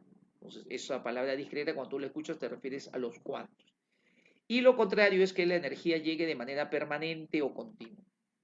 Bueno, Planck creía que la energía se propagaba de manera continua, solamente esto era posiblemente en el momento de la emisión o quizás en el momento de la salida de esa cavidad radiante, por eso es que eso registraban los medidores, pero Planck no estaba convencido. Tanto así que cuenta la historia que en 1905, cuando ya Einstein había usado esta teoría y le había publicado para explicar el efecto fotoeléctrico, Planck no creía que Einstein tenía razón. Einstein es invitado por Max Planck. Max Planck participó del gobierno nazi en la Primera Guerra Mundial para desarrollar armas bélicas usando energía atómica e invitó a muchos físicos de su época, bueno, entre varios no se juntaron, pero él era uno de los que invitó a Albert Einstein, dice, para que trabajase con él en este proyecto. Einstein no sabía de las reales intenciones del gobierno nazi y del Max Planck y aceptó primero, pero después cuando se entera renuncia y justamente hace una campaña entre todos los presidentes y los países de Europa para oponerse al uso de la energía nuclear porque esto podría traer mucho daño, mucha destrucción en el mundo. Einstein ya como que visualizaba que esto iba a ser muy peligroso y dicho y hecho pues con las bombas de Nagasaki y Hiroshima se ha podido verificar lo peligroso de la energía no nuclear, de la energía que se libera a partir de los átomos. De hecho, lo mismo pasó con Chernobyl, con Fukushima. Es muy, muy peligrosa esa energía. Y eso es un poco lo que lo convierte a Einstein en un personaje muy popular en ese tiempo, porque era un abanderado de la lucha contra las armas bélicas de esa manera, o de ese tipo. Bueno, el comentario va lo siguiente. Max Planck cuando invita, cuenta la historia, y eso también está registrado en la época, le hace un comentario creo que en una carta donde decía que Einstein era un gran físico, debería trabajar en el proyecto que ellos tenían, a pesar de que cometía algunos errores, ¿no? Refiriéndose como error a la teoría del efecto fotoeléctrico. De hecho, tuvieron que pasar varios años, hasta 1921, para que los físicos aceptaran, obviamente, lo de la cuantización de la energía. Hay un poco entonces de dilema a quién se le atribuye la cuantización de la energía. No se le atribuye a Planck porque él no lo aceptaba. Bueno, ahí hay de repente una disputa, decir que Einstein sí lo propuso la cuantización. En todo caso, no hay un nombre al que se le pueda asignar que él fue el forjador, digamos, el aladí, ¿no? De decir, la energía está cuantizada, no hay uno en especial, porque Einstein también cuando lo propuso no se le aceptó. Así que Planck se le considera pues no el que primero, por primera vez, formula el concepto, pero se hace siempre este comentario de que él solamente lo tenía como un artificio matemático, más no creía que la energía era discreta. Eh, Aquí también surge otra pregunta que casi todos se hacen, y la energía hoy en día es corpuscular, discreta, está realmente en cuantos o es continuo. Bueno, y aquí hay que ser claros en lo siguiente. A nivel macroscópico, o sea, nosotros, las personas, las máquinas que están funcionando, la gasolina que funciona en un motor, eh, los generadores de corriente en una central hidroeléctrica, etcétera. La energía a nivel macroscópico siempre se percibe, se nota de manera continua.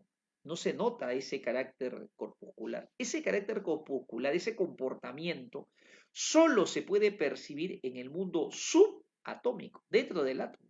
Partículas más pequeñas que el átomo, electrones, protones, a nivel de quarks, ahí se ve el comportamiento corpuscular.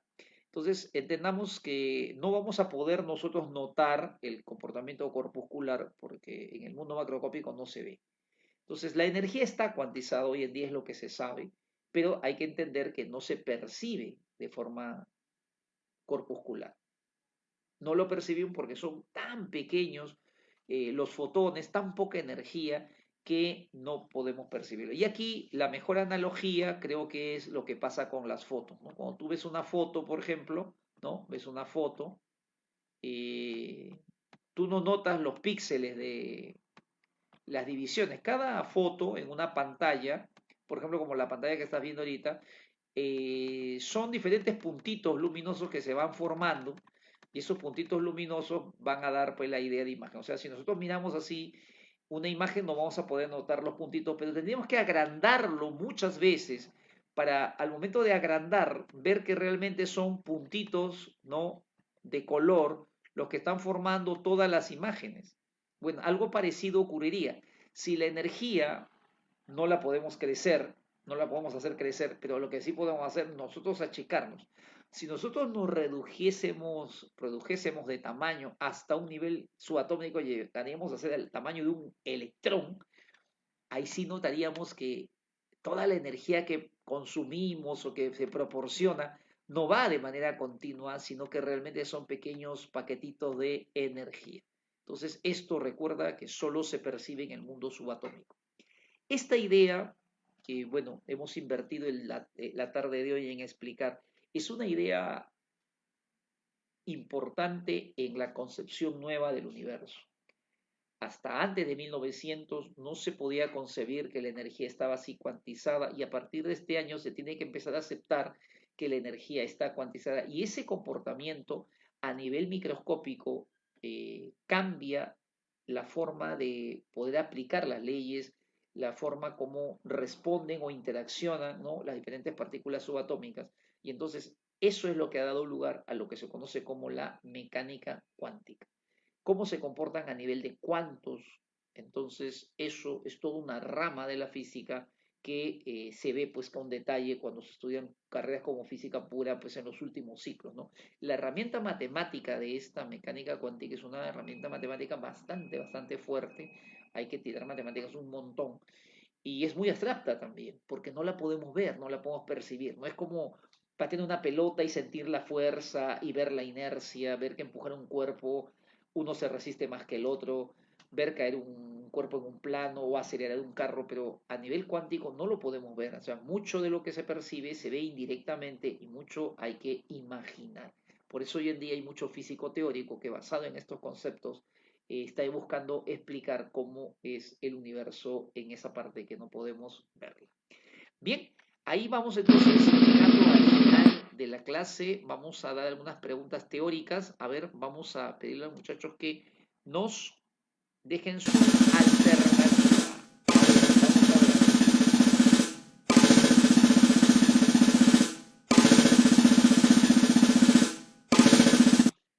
Clave a la pregunta 8. Tómate tu tiempo. Puedes unos segundos, vamos a dar para que calma lo puedas ver.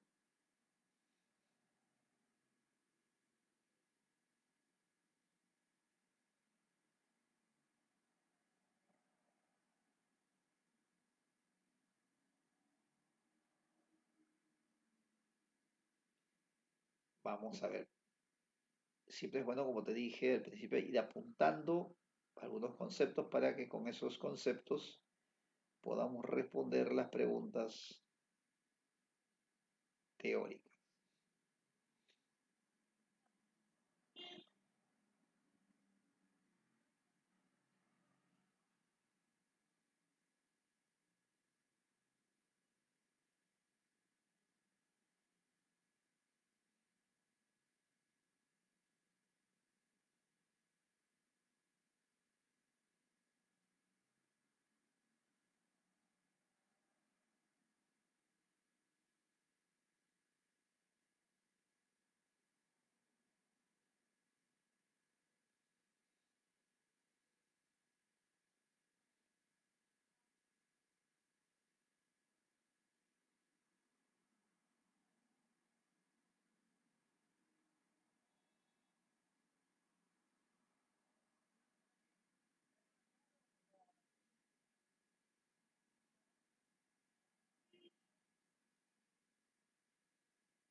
Tiempo creo más que suficiente. A ver, vamos a ver, vamos a ver qué respuesta nos dejan los excelentes muchachos del semestral 3. Un salón pero guerrerazo, ¿ah? Guerrerazo. Este es uno de los mejores salones que ha habido, muy compacto, que se mantiene con mucha asistencia cada clase. Mis felicitaciones a todos, a su tutor que ha sabido de alguna forma motivarlos y guiarlos, ¿no? Para llegar, porque es muy importante la constancia, ¿no? Si no hay un entrenamiento constante, si uno flaquea, obviamente de eso, esa es la diferencia entre las personas, ¿no? Y es un muy buen salón. Bien, ahora eh, dentro de unos días comienza su repaso, así que nos vamos con el repaso tranquilos para un poquito utilizar todo lo que hemos aprendido y a partir de ese repaso podamos pues rendir un buen examen. Y si no vas a dar examen, haz tu repaso para que también cumplas el proceso, o sea, se complete el proceso del afianzamiento, porque no te vas a acordar ahorita de todo, ¿no? Haz tu repaso y de repente tienes la opción para que con todo lo que tú puedas utilizar de lo que has aprendido, comiences obviamente un próximo ciclo más recargado o de repente te puedes ir a la pre también, puedes tener como una buena opción hacer un CPRUNI, de repente reforzarte un poquito con un paralelo, pero serían buenas opciones si es que de repente no vas a postular todavía, ¿no? Así que igual debes hacer tu repaso para terminar el proceso y terminar. Y te vas a dar cuenta de la diferencia cuando termina el repaso, porque obviamente es otra forma de enfocar las cosas, ¿no? Hay mucho más variedad y eso nos empodera un poco. A ver, vamos a ver, Daniel dice la A, José Fernando la C. Raúl Laván nos pregunta, la A, Alejandro Arosemena la C, Alexandra la C, Matías la C, Lichu la C. Bueno, la mayoría dice la C. A ver, vamos a ver, ¿la A o la C? Vamos a ver cuál sería la respuesta. El modelo de plan fue explicado para, perdón, el modelo de plan fue planteado para explicar la radiación del cuerpo negro, eso es verdadero. La hipótesis de Planck consistió en que la energía emitida por un cuerpo negro tiene valores discretos. La respuesta es verdadero. Planck, su hipótesis consistía en que un cuerpo cualquiera, o sea, una cavidad radiante, que es llamada en cuerpo negro, la energía la emite y la absorbe, pero en pequeños paquetes, ¿no? Llamados fotones o cuantos, son valores discretos. Acuérdate que la palabra discreto significa eso, significa cuantos, comportamiento corpuscular, paquetes de energía. Y a la última pregunta, si Planck estableció la cuantización de la energía, o sea, establecer significa que él propuso y él defendía esa teoría. Esto está cuantizado, la energía está cuantizada y él lo dejó ya establecido. Quiere decir que ya no hay lugar a dudas, que eso ya se acepta, que ya se reconoce desde ese momento. Y como te vengo comentando y lo puse en los comentarios, Planck no aceptó esa cuantización, él mismo no estaba de acuerdo con que la energía sea de esa manera. Hay que también entender que Planck no es que sea terco y no quería aceptar por gusto, es que era cambiar un concepto de toda la vida de un momento a otro. Los cambios siempre generan un poco de duda, siempre a veces tenemos duda cuando viene alguien y nos quiere cambiar, ¿no? El modelo, nos quiere cambiar las cosas. Todo lo que es cambio siempre nos produce un poquito de reacción, un poco de la habilidad del ser humano está en adaptarse a los cambios, muy importante en la vida, muy importante la capacidad de adaptarse a los cambios. Entonces Plan obviamente se resistió un poco, quizá por su edad, ¿no?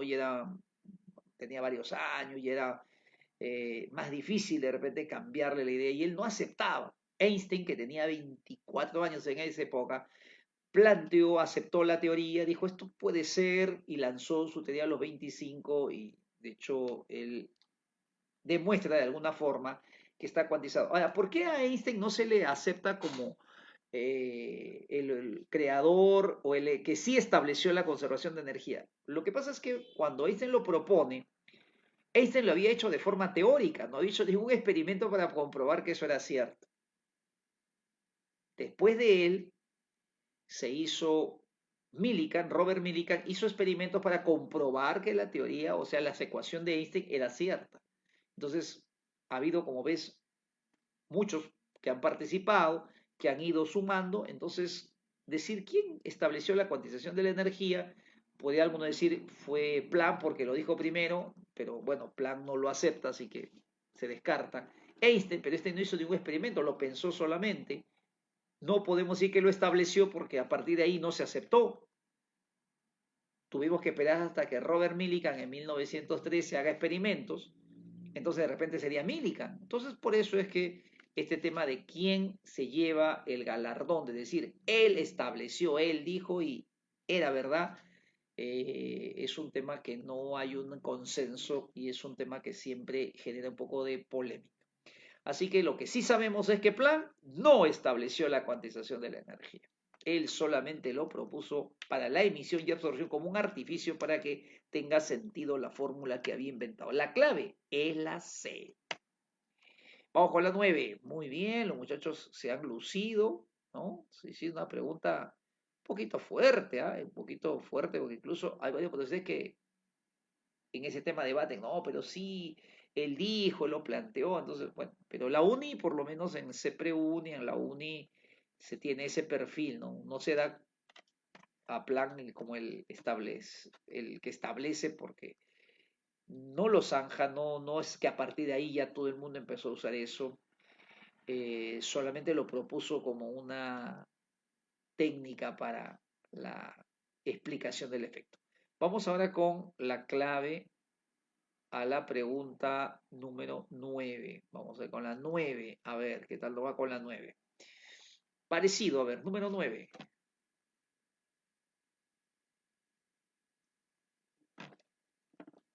Unos segundos para pensar.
Vamos a ver si ya es tiempo suficiente. Vamos a resetear la pantalla para ver todas las respuestas que nos han dejado.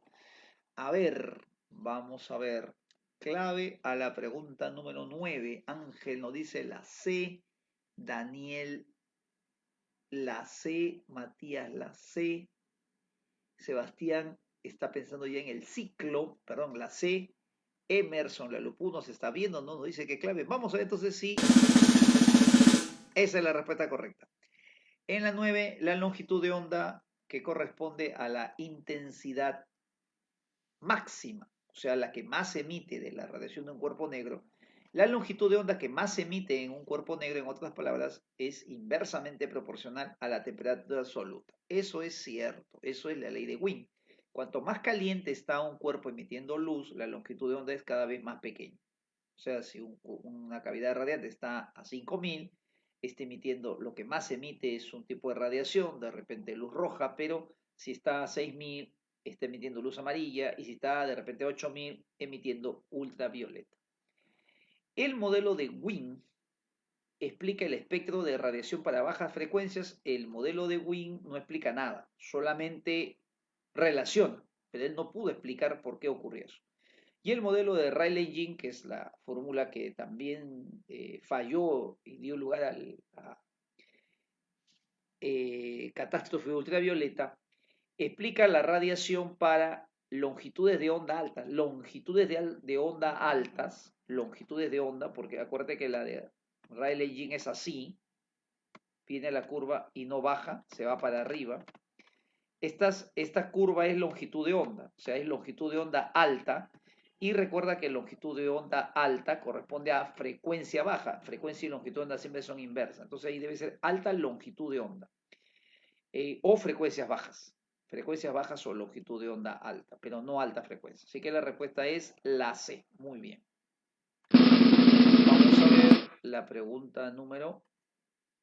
Ah, no. Ahí terminamos ya. Un poquito del Gran Max Planck, un poquito de su biografía para que tú, bueno, lo puedas conocer un poquito más. Dentro de lo que a mí particularmente me llamó la atención del Gran Max Planck es que era un tipo muy habilidoso, muy completo. Mira, dominaba arte, dice que él tocaba instrumentos musicales, era un músico, era buen músico, ciencias y humanidades, letras, era un pata bien completo.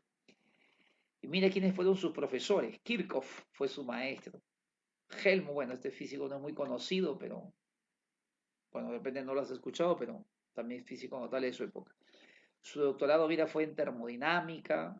Y bueno, un poquito que al final el segundo principio de la termodinámica también lo reformula, ¿no? Y acá un poquito la historia de él, ¿no? La ley de la radiación está un poquito utilizando esos conceptos de termodinámica. Cuando dice que él utiliza el segundo principio, se refiere a esto de la distribución de velocidades, al carácter aleatorio. Y bueno, aquí también se comenta un poco de la historia de Boltzmann. Boltzmann es el primero que utiliza la estadística en la ciencia.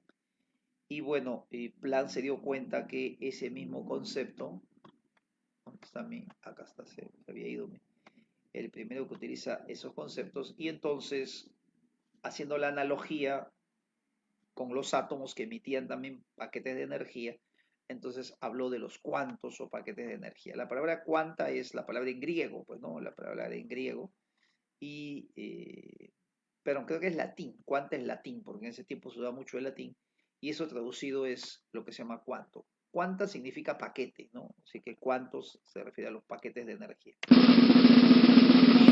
Ahí nos vamos entonces a detener y la próxima clase vamos a hacer efecto fotoeléctrico. Lo dejo con el maestro Luis Flores para que terminen todo lo que es lentes, todo lo que es ecuación de fabricante y vean los problemas que existen de efecto de radiación de cuerpo negro, que son realmente bastante directos, no son muy complejos. Los modelos son bastante sencillos. Lo que sí complica más es la operatividad, porque la constante de Planck es grandota y entonces los exponentes son bien grandotes. Bien, ahí nos quedamos entonces. Un saludo para todos Les agradecemos por estar en la clase, escuchando. Han estado muy bien los muchachos toda la clase, todo el ciclo. Así que lo dejo en manos del maestro Luis Flores. Conmigo será hasta la próxima. Chau, chau.